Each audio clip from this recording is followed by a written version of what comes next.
जया एकादशी। ये एकादशी बहुत ही महत्वपूर्ण है। आप सभी ने सुन रखा होगा।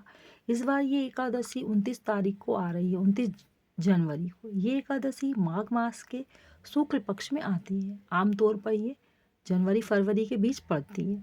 इस एकादशी का बहुत ही महत्व होता है। ये एकादशी हमें पापों से मुक्ति दिलाने वाली होती है। इस व्रत को करने से हमारे सारे पापों से हमें मुक्ति प्राप्त होती है। विशेष रूप से ये भूत प्रेत पिशाच जोनी से हमें छुटकारा दिलाने वाली होती है। इसलिए इस व्रत को इस बार आप सभी जरूर करें, बल्कि हमें एकादशी तो जरूर ही करना चाहिए। गरुड़ पुराण के अनुसार जो व्यक्ति ये व्रत करता है उसे मोक्ष प्राप्त होता है और उसे उसके सारे पापों से मुक्ति प्राप्त होती है, मुक्ति मिलती है। इस व्रत को करने के पीछे एक पौराणिक कथा भी है जो कि हम जानते हैं। बहुत प्यारी एक कथा है। इंद्रलोक में एक गंधर्व थे जिनका नाम माल्यवान था और एक अप्सरा पुष्पवती थी। ये दोनों एक बार इंद्रदेव के सामने इंद्रलोक में नृत्य कर रहे थे। दोनों नृत्य कर रहे थे, पर नृत्य से ज़्यादा वो दोनों एक दूसरे में उनका मन लगा हुआ था। जब इंद्र देवता ने ये देखा तो उन्हें बड़ा क्रोध आया और वो बहुत क्रोधित हुए। उन्होंने दोनों को श्राप दे दिया कि आप पृथ्वी पर जाए और पृथ्वी पर जाकर तुम्हें पिशाच योनि में जन्म लेना होगा। दोनों बेचारे बहुत दुखी होते हैं और दोनों पृथ्वी पर आकर पिशाच योनि में पिशाच बनकर हिमालय में दुखी रहने लगते हैं। एक दिन माघ शुक्ल पक्ष की एकादशी आई। उन्होंने अनजाने में ही उस दिन उपवास रखा, भगवान विष्णु का स्मरण किया। उन्होंने अनजाने में ही ये किया था, लेकिन अनजाने में भी उन्होंने जब व्रत किया तो उसका फल उन्हें प्राप्त हुआ। इस व्रत के प्रभाव से उनका पिशाच रूप समाप्त हो गया और वे पुनः अपने स्वर्गीय स्वरूप में लौट आए। पहले की तरह बहुत ही सुंदर हो गए। वो बहुत ही बदसूरत हो गए थे, लेकिन अब वो बिल्कुल सुंदर हो गए। पिशाच योनि के कारण उनका रूप पूरी तरह से बदल गया था।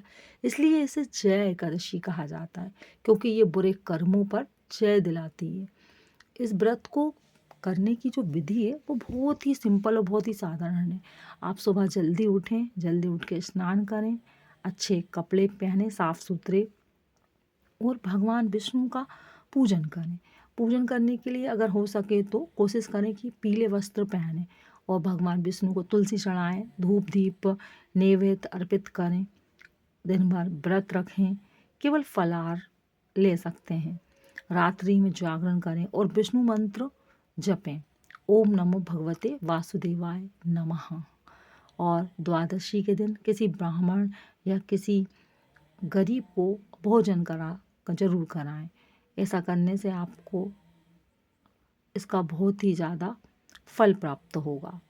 और इस दिन अगर आप खाना चाहते हैं तो दूध मखाना साबूदाना सिंघाड़ा कट्टू का आटा ये सभी आप खा सकते हैं, लेकिन आप भूल कर भी गलती से चावल कभी ना खाएं। अगर आप व्रत ना भी रखें तो भी चावल ना खाएं। दाल चावल अनाज मांसाहार और नशा जो होता है ना, नशा, उन सभी चीज़ों से आप दूर रहें। क्रोध करना, झूठ बोलना, बुरे विचार मन में लाना, इन सभी चीज़ों से इस दिन ज़रूर दूर रहें। बल्कि कोशिश करें कि हमेशा इन सब चीज़ों से दूर रहें। और व्रत करते हैं या पूजन करते हैं तो बिल्कुल ही हमें ये सब चीज़ें कभी भी नहीं करना चाहिए। इसके अलावा इसका जो हमें फल प्राप्त होता है व्रत को करने से, वो हमारे पापों का नाश करता है, पूर्व जन्म के दोषों को समाप्त करता है, भूत प्रेत बाधा से हमें मुक्ति दिलाता है। विष्णु कृपा से जीवन में शांति और सफलता प्राप्त होती है। इसलिए हमें ये व्रत अवश्य करना चाहिए। इस बार